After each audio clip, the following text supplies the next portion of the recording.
You're listening to Skeptoid. I'm Brian Dunning from Skeptoid.com. The Science of Voting. In the 1969 film Putney Swope, members of the Board of Executives were prohibited from voting for themselves, so they all voted for the one board member they were sure nobody else would vote for. Ergo, this free democratic election produced a chairman that no voter wanted. In a perfect democracy, everyone gets an equal opportunity to vote, and equal representation. Therefore, we hold elections to let everyone have their say, to either vote representatives into office or to enact certain laws. It's a fine idea, and most countries do their level best to implement such systems. Some voters take advantage of it, and some choose apathy and don't vote. Some try to anticipate what other voters might do and cast a vote in an unexpected direction to not vote for a candidate, but to affect another candidate's chances. This is what went wrong in Putney Swope. Each voter cast a throwaway vote, hoping to improve his own chances. In most elections, everyone has the right to do any of these things. The election is theirs, and theirs to decide. But what many of them might not know is that virtually any electoral process is flawed. Some outcomes are surprising. There are a number of different circumstances in which the candidate most desired does not win. Democratic voting is only simple if there are just two candidates, or if it's a yes or no vote. In those cases, any attempt to vote tactically or to create a voting bloc, casting votes that don't represent your preference, work against you. What we're talking about today are elections where there are three or more candidates. And the idea that all the various systems for running such elections are flawed, subject to results that do not represent the group's preference, is not just a whim or a crazy opinion of mine. It's proven by Arrow's impossibility theorem, named for the economist Kenneth Arrow, winner of the 1972 Nobel Prize in Economics and the 2004 National Medal of Science. He proved it in 1951 with his PhD thesis at Columbia University. Arrow's theorem can be simplified into one clear statement, that no fair voting system exists when there are three or more candidates. To this, I ask, what do you mean by fair? That's the key to Arrow's theorem. It holds true, depending on a rigid definition of fair that must satisfy three criteria. 1. If every individual prefers X to Y, then the group prefers X to Y. 2. If every voter's preference of X over Y stays the same, then the group's preference of X to Y stays the same, even if other preferences change, such as Y to Z or Z to X. 3. There can be no dictator, as Arrow called him, a single voter with the power to dictate the group's preference. Arrow's theorem applies to election systems that require voters to rank the candidates. This is the case with most voting systems worldwide. Typically, when you vote, you mark an X in the box for one candidate. That's a ranking. You've ranked that candidate first.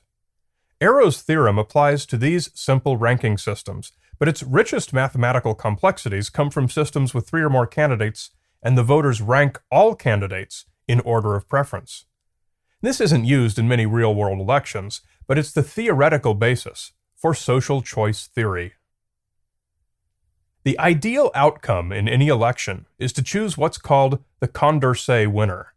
A Condorcet winner, named after the French mathematician and political scientist, is the candidate who would beat all other candidates in a simple two-man majority race.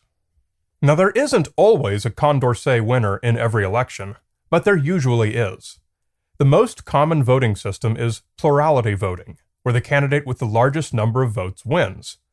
However, there are numerous situations in which the winner of a plurality vote is not the Condorcet winner who should have been elected. This is most often seen in a vote-splitting situation, where there are two similar candidates and one oddball candidate. One of the similar candidates is often the Condorcet winner, but because of their similarity, party votes are often split between them, and the oddball candidate wins.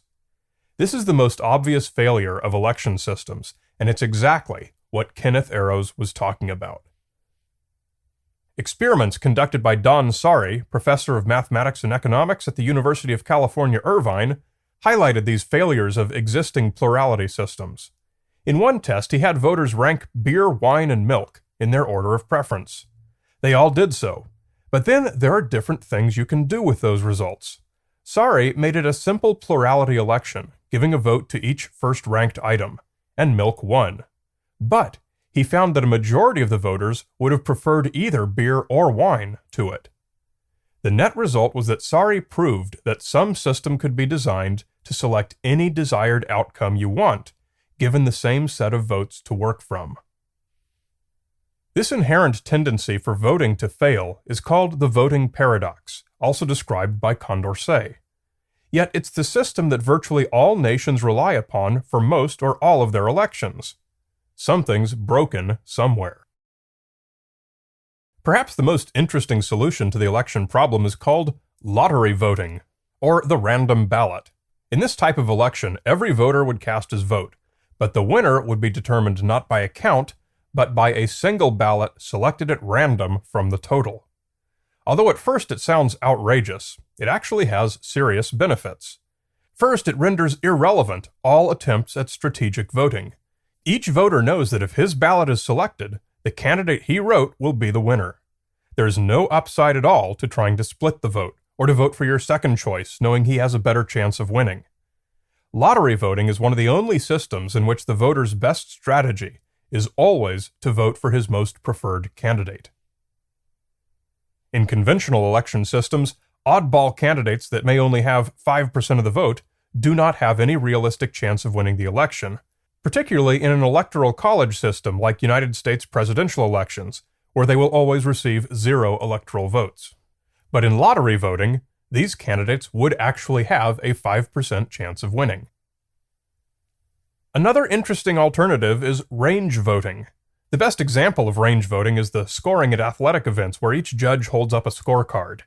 Every voter gives a number to each candidate, say 0 to 10, and each candidate's total scores are averaged.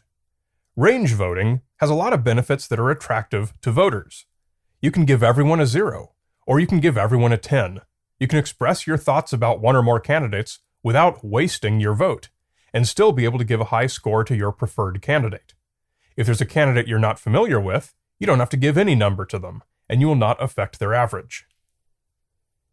Significantly, every candidate has a realistic chance of winning in range voting.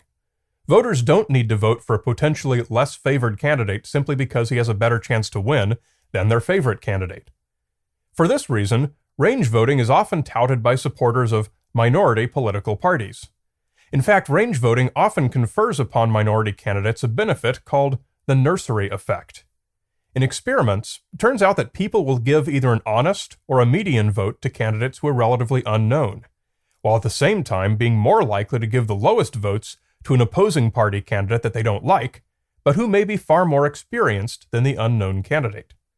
Thus, range voting can bestow unearned support onto minority candidates.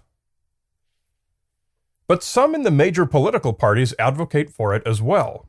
A favorite example of U.S. Democrats is the 2000 presidential election, won by the Republicans after recounts of the Florida vote. Had range voting been in effect, Florida Democrats could have expressed their support for both Al Gore and Ralph Nader, giving Nader the Florida support he'd earned, but without taking any crucial support away from Gore, that many say cost him the election. On the flip side, Republicans who gave their vote to Ross Perot in 1992 need not have been forced to choose between he and George H.W. Bush. They could have given both high scores, and Bush probably would have beaten Bill Clinton. Range voting eliminates both strategic voting and vote splitting, and in simulations always elects the Condorcet winner. But going back to Arrow's theorem, this should be an impossibility. Range voting appears to be fair to all the voters and to all the candidates. Therefore, it would seem to be a violation of Arrow's theorem. But it turns out that it's not. The reason is because range voting is a numerical rating system, whereas Arrow's theorem applies to rank orderings. When range voting, you can give the same score to multiple candidates. You do not have to rank them in order. There's no requirement to always prefer one candidate over the other, so it's a different type of system than those to which Arrow's theorem applies.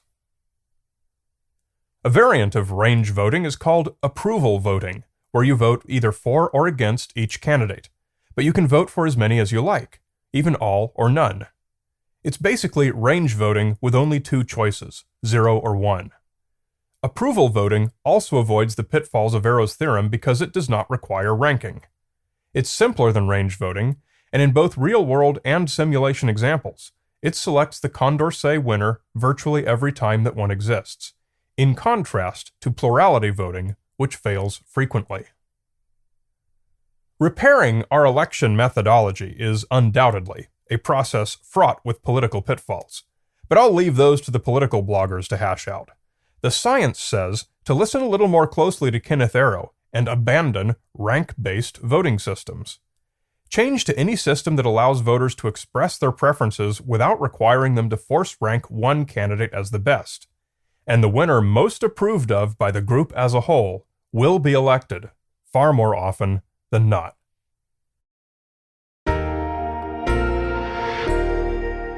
You're listening to Skeptoid, a listener-supported program. I'm Brian Dunning from Skeptoid.com.